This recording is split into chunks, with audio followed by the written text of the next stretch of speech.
que a pesar de que no había energía eléctrica, decidieron venir sin bañarse, ¿verdad? Se atrevieron a venir sin el respectivo baño. Hace 8 días empezamos a leer el Salmo 128, así que pueden buscar en su Biblia el Salmo 128. Vamos a buscarlo. Salmo 128. Y de hecho les comentaba hace 8 días que usualmente dividimos este salmo en 3 secciones. Y por eso vamos cada domingo a comentar brevemente una sección. El título que tiene en la versión que ahorita tengo dice: la bienaventuranza del que teme a Jehová. Y se los voy a empezar leyendo del versículo 1 en adelante. Dice: bienaventurado todo aquel que teme a Jehová, que anda en sus caminos. Cuando comieres el trabajo de tus manos, bienaventurado serás y te irá bien. Tu mujer será como vid que lleva fruto a los lados de tu casa, tus hijos como plantas de olivo alrededor de tu mesa. He aquí, así será bendecido el hombre que teme a Jehová. Bendígate Jehová desde Sión, y veas el bien de Jerusalén todos los días de tu vida, y veas a los hijos de tus hijos. Paz sea sobre Israel.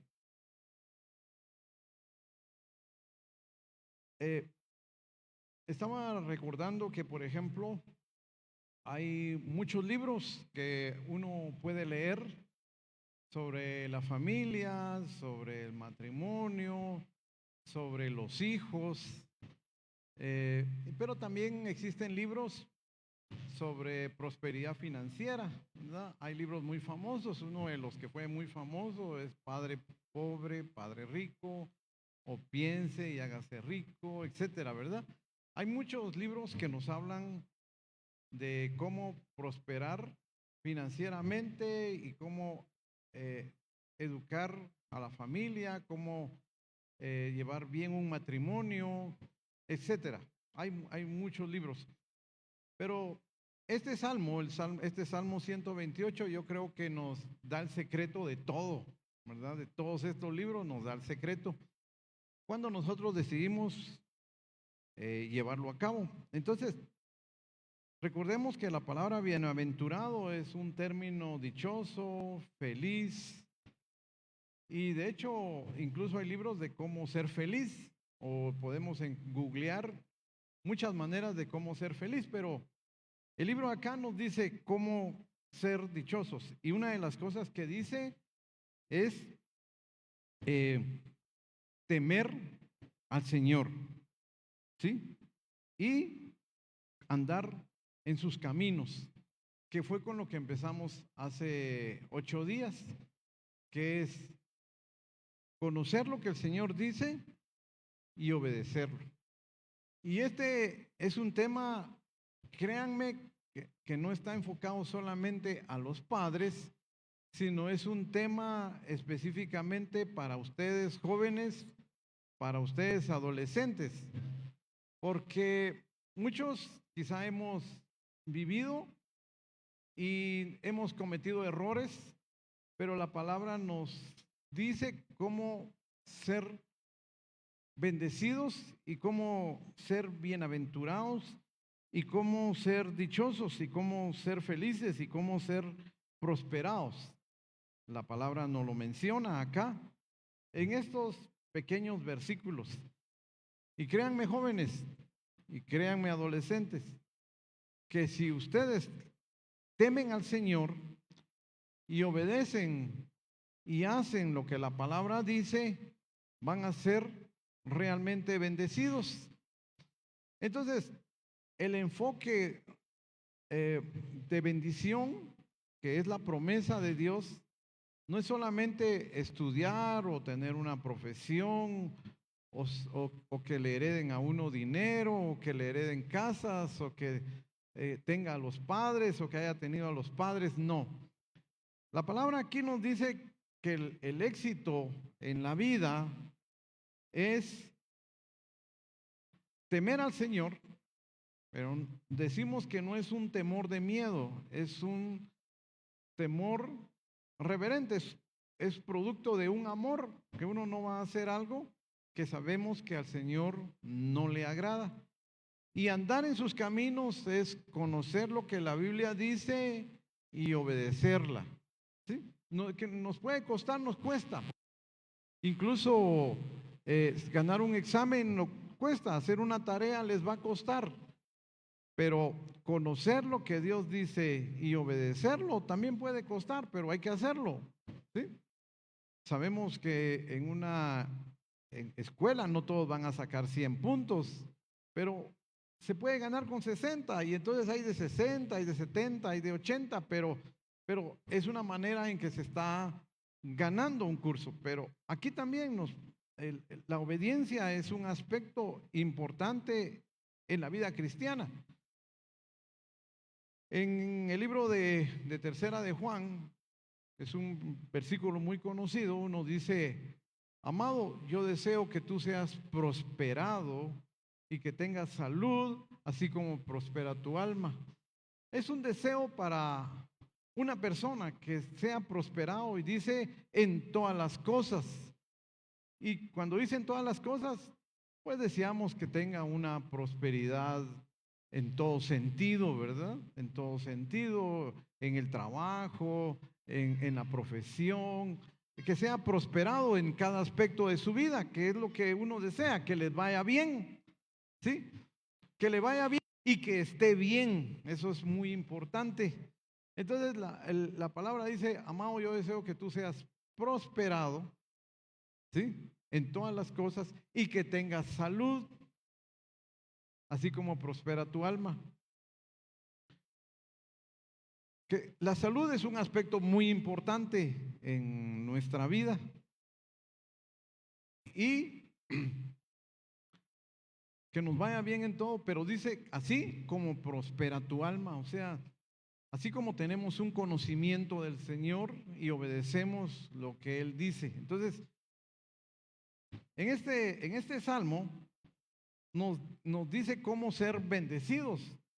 Si hablamos de hogar, si hablamos como hijos, si hablamos como padres, si hablamos como esposos, aquí está hablando de cómo ser dichosos. No sé si usted alguna vez le ha dicho a alguien: dichoso aquel, ¿verdad? A la que bendecido aquel. Pero ¿cómo hizo?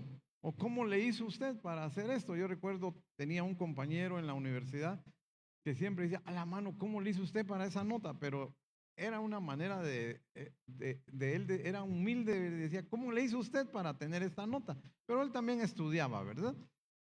Entonces, la palabra nos enseña cómo ser bendecidos. Entonces, la bendición, yo recalco que no consiste solamente en asistir a la iglesia, no consiste únicamente en asistir a un grupo, sino consiste propiamente en conocer lo que Dios dice y obedecerlo. Ahí está el secreto de la bendición y del éxito en todo sentido. En todo sentido, ahí está el éxito. Por eso es que Primera de Juan o Tercera de Juan 1, creo que es el que lo dice, es el deseo que sean prosperados en todo, ¿sí? La prosperidad en todo. Yo tengo un hijo que no está acá. Lo que yo le deseo es que le vaya bien, definitivamente. Y aún uno de mis deseos es que no se enferme allá donde está, porque no sé qué ayuda. ¿Quién está solo? ¿Quién le daría, si está con fiebre, quién le llevaría un vaso? ¿Quién le daría una medicina? ¿Qué haría, pues? Entonces lo que nos queda es desearle que le vaya bien y que tenga salud. Pero estos versículos nos hablan de cómo ser bendecidos. Y luego que fue parte de lo que vimos la vez pasada, pero ahora vamos a leer unos otros 2 versículos. Y dice, tu mujer será como vid que lleva fruto a los lados de tu casa, tus hijos como plantas de olivo alrededor de tu mesa. He aquí, así será bendecido el hombre que teme a Jehová. Está hablando de 2 cosas importantes, porque dice, así será bendecido el que teme a Jehová, el que ama al Señor, el que los domingos viene con esa actitud en mente de agradecer al Señor, de alabarle, de decirle gracias, mire, no sé si le pasa, cuando usted ha sido bendecido como hijos por sus padres, ¿cómo no va y abraza al padre y le dice, papá, te amo, papá, gracias? O sea, es una manera de expresar alabanza y expresar gratitud. Y papá, ¿qué puedo hacer por ti? Es una manera de también poder servir. Por eso decimos, cuando nosotros nos congregamos, y que fue que mencioné el domingo pasado, que el día que los judíos tomaban como sábado no era solamente para dormir todo el día, sino era también para congregarse, para alabar al Señor, para agradecerle, para conocer de su palabra. Pero también en la casa, también enseñaban a los hijos, compartían la mesa. Y entonces hay algo que dice que la bendición entonces es integral también como familia, porque dice, tu mujer será como vid y tus hijos como plantas de olivo. Eso significa que un hombre que realmente va a ser bendecido va a tener esposa, y por eso dice que el que haya esposa haya el bien. Y ahora los hijos también son parte de la bendición del Señor. Yo sé que las nuevas generaciones pues ya no quieren hijos. Las nuevas generaciones han disminuido, ¿verdad? La población ha disminuido. Antes de mi generación, yo tengo tías que tenían hasta 12 hijos, 13 hijos, 8 hijos. Somos 6 hermanos, pero las siguientes generaciones, pues ya no hay, ¿verdad? Solo tienen un gato, 2 perros, etcétera. Y entonces, en este salmo dice que la bendición de Dios son los hijos, y termina este salmo diciendo, y veas a los hijos de tus hijos. Es el último versículo, ¿verdad?, que tiene acá. Y veas a los hijos de tus hijos, paz sea sobre Israel. O sea, llegar a tener nietos y poder ver también su crecimiento y desarrollo es una bendición, ¿sí? Es una bendición del Señor. Es la manera en que el Señor desea bendecirnos. Cuando acá leemos y dice en el 3, dice, tu mujer, aquí vamos a hablar como familia. La bendición, de hecho, en el hogar no va a ser solo para el esposo, solo para la esposa, sino para los hijos también. Cuando recordamos un versículo, y es una promesa que dice, serás salvo tú y tu casa, ¿sí? La salvación es para toda la familia, y la salvación, el término salvación va a incluir bendición en todos los sentidos. Entonces, dice, tu mujer será como vid y tus hijos como planta de olivo. Fíjense que viendo lo que era la vid y lo que era el olivo, acá dice que la mujer va a ser como vid que lleva fruto a los lados de tu casa, porque el clima de donde estuvo Israel era un clima caluroso. Recordemos que ellos atravesaron el desierto y era un clima caluroso. Y muchas construcciones necesitaban que fuera fresco el ambiente. Entonces, sembrar vid alrededor de la casa, eso le daba frescura al ambiente de la casa. Por eso dice acá que la esposa va a ser como una vid que lleva fruto a los lados de la casa. Por eso menciona a los lados de la casa, porque sus hojas, sus ramas le daban frescura a la casa. Y estaba leyendo que una vid puede empezar a dar fruto más o menos entre 3 y 4 años. No que usted lo siembra y ya le va a dar fruto inmediatamente, va a llevar un tiempo. Pero el árbol de los olivos, del árbol del olivo, va a empezar a dar fruto entre 4 y 8 años después que usted lo empezó, lo sembró. O sea, el fruto también no es algo inmediato. Pero la vid también es algo que es importante mencionarlo, que la vid, la duración de un árbol de vid es por mucho tiempo. Se menciona que puede llegar hasta 100 años, pero un árbol de olivo puede durar increíble, hasta 1000 años. O sea, el fruto, el olivo es algo que no es de poco tiempo, no es como de maíz o muchos árboles que nosotros conocemos. Estos son de bastante tiempo. Y recordemos que la vid, el fruto de la vid, las uvas, ¿verdad? De las uvas podemos obtener vino, pero el vino puede significar gozo, puede significar alegría, puede significar sustento, ¿sí? Ahora, entonces la vid es un símbolo espiritual de bendición, de fecundidad, de gozo, de prosperidad y de vida abundante.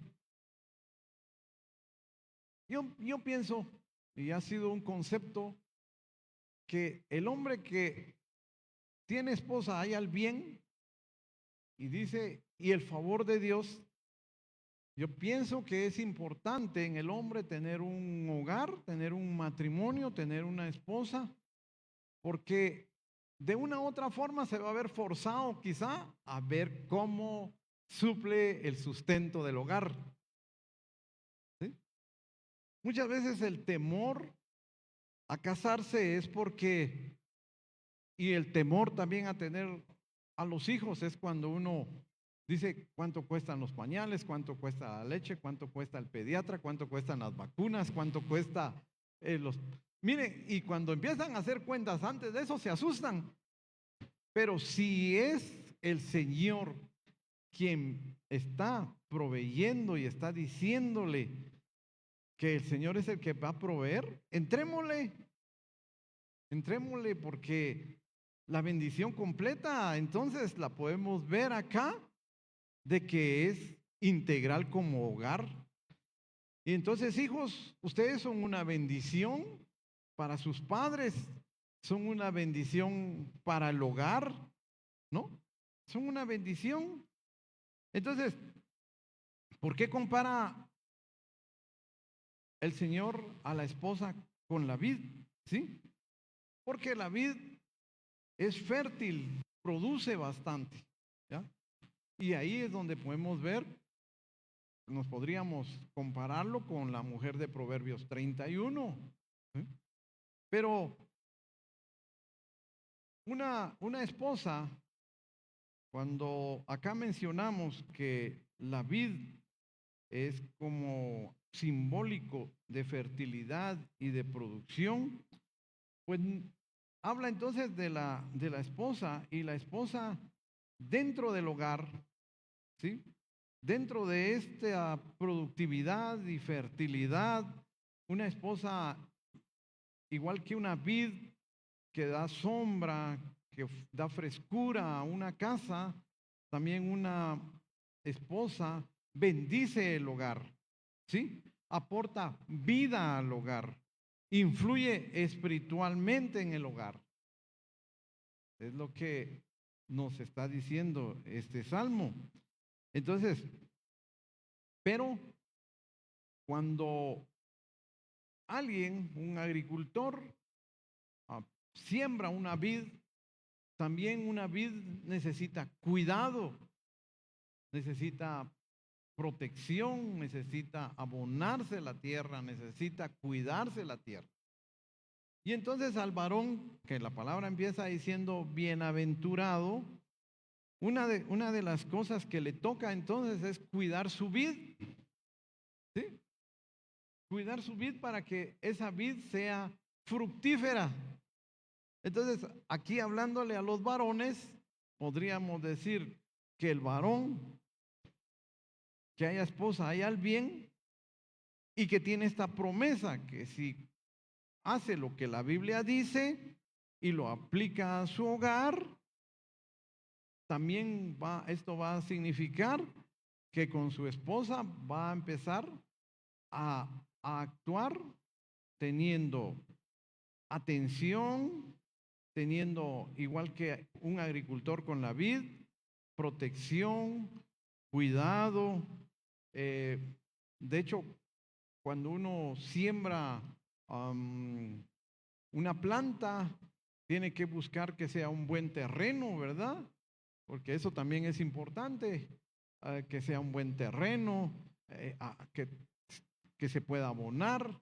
Entonces, esto es un desafío para nosotros los varones, a saber que la esposa va a ser algo muy importante en el hogar, pero que cuando el hombre obedece, porque es lo que dice aquí, bienaventurado, ¿sí? Cuando comieres del trabajo de tus manos, y cuando dice aquí, andara en los caminos del Señor, bienaventurado serás y te irá bien. Ahora, cuando empieza a hablar acá, tus hijos como plantas de olivo alrededor de tu mesa, es una bendición. Entonces,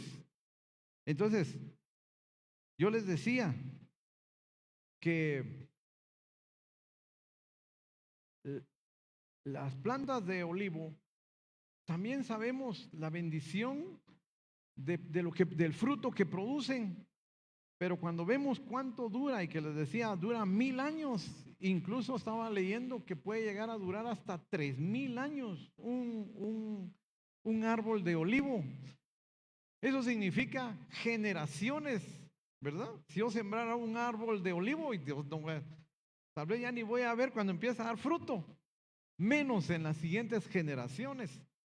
Pero la bendición de la promesa del Señor, cuando se le obedece, cuando se le teme, entonces dice que los hijos van a ser como plantas de olivo, generaciones que van a durar temiendo al Señor y siendo obedientes al Señor. ¿Sí? Eso es importante. Pero cuando la familia está dividida, y aquí dice, serán como plantas de olivo alrededor de la mesa. Muchas veces pueden haber mesas vacías, muchas veces no hay comunicación, muchas veces no hay dirección también para con los hijos, o los padres no tienen tiempo, salen temprano a trabajar y regresan hasta la noche. Y yo les estoy hablando de esto porque yo pasé una etapa de mi vida que prácticamente todo era el trabajo. Y mis hijos tuvieron una señorita que fue la que los crió, los cuidó, y prácticamente llegó un tiempo a ser como la mamá de ellos. Ella iba al colegio incluso a ver cuando había un problema, ella iba a ver cuál era el problema. Tanto que cuando se fue de la casa, mis hijos le decían a mi esposa, vos perdiste la sazón de la comida, porque claro, ella era la que cocinaba. Ella tomaba las decisiones de qué iba a hacer de comida, llegamos a ese punto. Pero esa es una función entonces de los padres, porque empiezan a haber cuestiones de trabajo, no hay comunicación. Y yo me acuerdo que cuando salía con los hijos venía en el carro y les decía, ¿cómo les fue hoy, mucha? Y yo no sé si solo a mí me pasaba, pero jóvenes, no sé si es la edad, etcétera, pero les decía, ¿cómo te fue? Bien. Siempre les iba bien, ¿verdad? Y si pierden el año, pues yo no sé por qué pasa si todo el año les fue bien. Uno les pregunta, ¿cómo te fue, hijo? ¿Cómo te fue? Bien. Todo bien. Es que es increíble que les va tan bien que es lo único. Entonces, quizá nos falte más comunicación.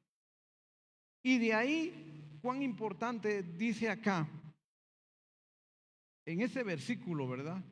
Que van a ser como olivos, ¿sí? Como plantas de olivo alrededor de la mesa, alrededor de la mesa. En el versículo anterior leíamos que la mujer es como vid, ¿en dónde? Al lado de la casa, no dice al lado de la mesa, pero con los hijos dice como olivos alrededor de la mesa. Eso quiere decir que la mesa, varones, esposas, hijos, debe ser un área importante dentro del hogar. ¿En qué momento están juntos como familia? ¿En qué momento? Pues en la comida, en el comedor. Y los hijos muchas veces, yo recuerdo que yo me los llevaba a clases de inglés. Hay cosas que yo los forcé un poco, pero a la larga no me arrepiento. Yo nunca supe nadar y los presionamos para que aprendieran a nadar. Tanto que Dani, mi hijo que está en Australia, él vivió un año de la natación enseñando a nadar. Porque cuando eran pequeños yo los llevaba a la piscina, pero yo no sé nadar y decía, se están ahogando, ¿qué voy a hacer yo? Entonces los presionamos para que aprendieran a nadar. Pero también yo recuerdo que perdí una oportunidad de trabajo en el extranjero, porque realmente tuve la oportunidad de conseguir un trabajo en los Estados Unidos de médico, pero no sabía el inglés y era uno de los requisitos. Y ya no que voy a aprender el inglés, no. Ahorita tiene el trabajo si habla el inglés, no. Me pareció que era muy importante, entonces yo los llevaba a, a clase los sábados, aparte de lo que aprendían de lunes a viernes, los llevaba a clase. Y regresaban, pero miren, no querían saber nada. Yo no sé si llegaba un momento en que se les olvidaba el español y el inglés, no hablaban nada. Enojados venían. Pero les ha sido útil, al menos a Dani le ha servido mucho para vivir donde ha vivido el inglés. Entonces la mesa es un aspecto muy importante, hijos, donde yo estoy recomendando a los padres y lo empecé a hacer en el discipulado. La mesa es un momento con los hijos y es un momento que yo empecé a aplicarlo en el discipulado, que lo estamos empezando a implementar en el discipulado. Es que la palabra mesa es un acróstico. Cuando decimos acróstico, M-E-S-A. No sé si conocen cómo es un acróstico, ¿verdad? Yo todos lo conocen lo que es un acróstico. ¿Sí? Bueno, el acróstico es mesa y yo sé que quizá no se va a hacer todos los días y desayuno, almuerzo y cena, quizá no. Pero exhorto a los padres, exhorto a las madres y exhorto a los hijos a que el acróstico mesa lo puedan implementar al menos una vez a la semana en su mesa. ¿Y en qué consiste el acróstico mesa? Para implementarlo en el hogar y en la mesa, en el momento de comer. Pues implementarlo va a significar, la M de mesa va a significar que usted, joven, usted adolescente, usted padre, usted madre, va a recordar en la mesa lo que Dios ha hecho en su vida. Quizá pueda decirles, hijos, miren, qué bendición porque hoy podemos comer esto porque fíjense que yo no tenía para el gas, pero Dios proveyó de tal manera. O puedan decir, miren hijos, yo antes me lo gastaba esto en licor, pero cuando conocí al Señor cambió mi vida y empecé a conseguir un trabajo y el Señor me bendice con tal trabajo o con tal negocio. O los hijos puedan decir, papá, fíjate que pasó tal cosa, pero Dios permitió en la escuela que no me echaran la culpa de tal cosa. O me echaron la culpa, pero se descubrió que no fui yo. O sea, poder dar testimonio de lo que nos sucede en la vida está en las manos de Dios. Y entonces nos toca a nosotros como cristianos creer que Dios obra a nuestro favor. Es algo que tenemos que creer. Entonces, cuando nos sentamos en la mesa, podemos dar testimonio. Entonces, la M es de memoria, porque muchas veces somos tan malagradecidos que olvidamos cuando algo nos ha hecho un favor, pero no olvidamos cuando algo nos ha hecho algo malo, ¿verdad? Entonces, que podamos en la mesa recordar lo que el Señor ha hecho en nuestra vida. Esto va a ser muy importante con los hijos, créanme. Quizás dice, no lo viví, pero el Señor lo hizo. Y ahora que mi esposa tuvo enferma a su mamá, ella me contó muchas cosas que para mí aún me parecen como aspectos sobrenaturales. Ella recibió al Señor, ella se bautizó, ella de hecho se gozaba con la música cristiana, pero de hecho hubo situaciones que para mí son sobrenaturales, ¿verdad? Que se dieron y que se pueden dar cuando ya está la muerte cerca de un ser querido. Pero la memoria o contar cosas o dar testimonio puede alimentar la fe de otra persona y por eso decimos, padres, si creen en el Señor, creen en que Él murió, resucitó, creen que su negocio, creen que su vida, su salud, todo depende del Señor y el Señor ha obrado en su vida, den testimonio de esto. Si no lo hacen a nivel de la iglesia, den ese testimonio a nivel del hogar. Háganlo una vez a la semana. Entonces el acróstico MESA es muy importante, la M de memoria, la E. La E es una vez a la semana. Si quieren mínimo, ¿verdad? Porque tal vez no se puede hacer, pero eso no significa que ustedes lo hagan una vez a la semana. Jóvenes, ¿están leyendo su Biblia todos los días? ¿Están escuchando algún mensaje todos los días? ¿Qué están aprendiendo cada día de la Biblia? Entonces, en el acróstico, la M, primero de memorias, la segunda E de enseñanza, significa que lo que usted ha aprendido lo enseñe en la mesa. Cuando estén comiendo, jóvenes, díganle a sus papás, fíjate papá que hoy aprendí tal versículo. ¿Qué piensas? ¿Qué piensas de esto? Probablemente hasta eso va a presionar al papá para que lea. ¿O qué dicen si ustedes, padres, le dicen a los hijos, fíjese que Dani a veces me molestaba. Yo leía y le decía, hijo, lee tal libro. Y él decía, no papá, ya sé que me vas a poner a leer libros de yo puedo, tú puedes, nosotros podemos. Me molestaba, ¿verdad? Si yo le quería dar un libro motivacional de cualquiera o de enseñanza de cualquiera me molestaba, me decía, no, yo sé que me estás dando un libro donde dice yo puedo, tú puedes, ellos pueden. O sea, era una manera de molestarme, pero a la larga aprendió a buscar libros y a leer.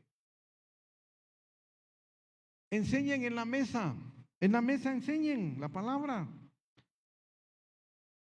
Jóvenes, enseñen qué han leído. Aquí la pregunta es ¿qué han leído? ¿Qué están leyendo? ¿Qué están escuchando? Porque en los pequeños grupos se ha estudiado lo que son los hábitos cristianos y los hábitos cristianos son leer.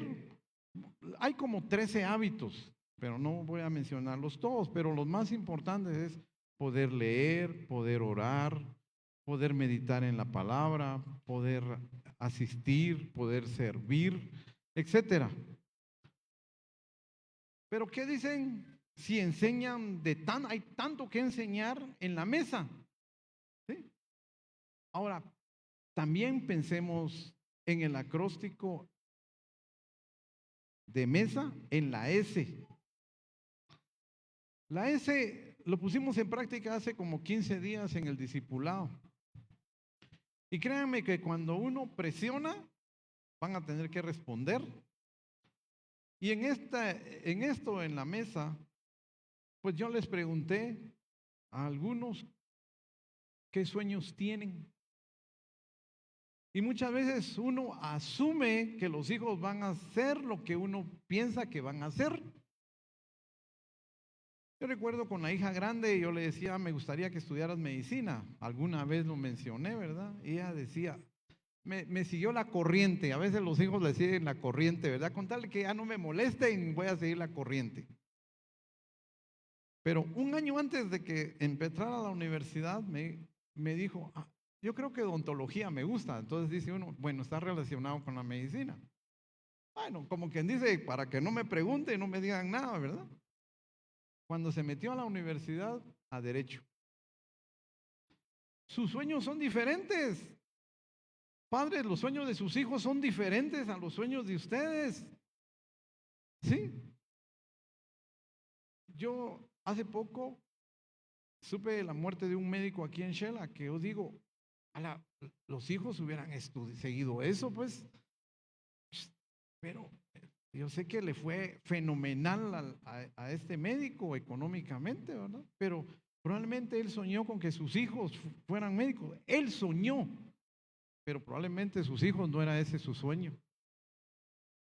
¿Qué piensa si en la mesa alguna vez usted le ha preguntado a sus hijos, hijo, ¿cuál es tu sueño? Probablemente usted se va a asombrar, ¿verdad? De lo que piensen sus hijos. Quizás sus hijos le digan, papá, yo sueño con esto, ¿verdad? Sueño con un día poner un negocio o sueño con irme a vivir a otro país, o sueño, porque tenemos diferentes sueños. Pero dentro de ese sueño, a los padres nos toca saber que ellos tienen un sueño y nos toca apoyarlos y poderlos ayudar en ese sueño. Y poder orar por ese sueño, poder motivarlos, poder orar, poder ver cómo se abren puertas en esa área. Y luego de mesa tenemos, ¿cuál es el último acróstico? En el acróstico, ¿cuál es la última letra? La A. Cuando están en la mesa, algo que podemos nosotros dentro de la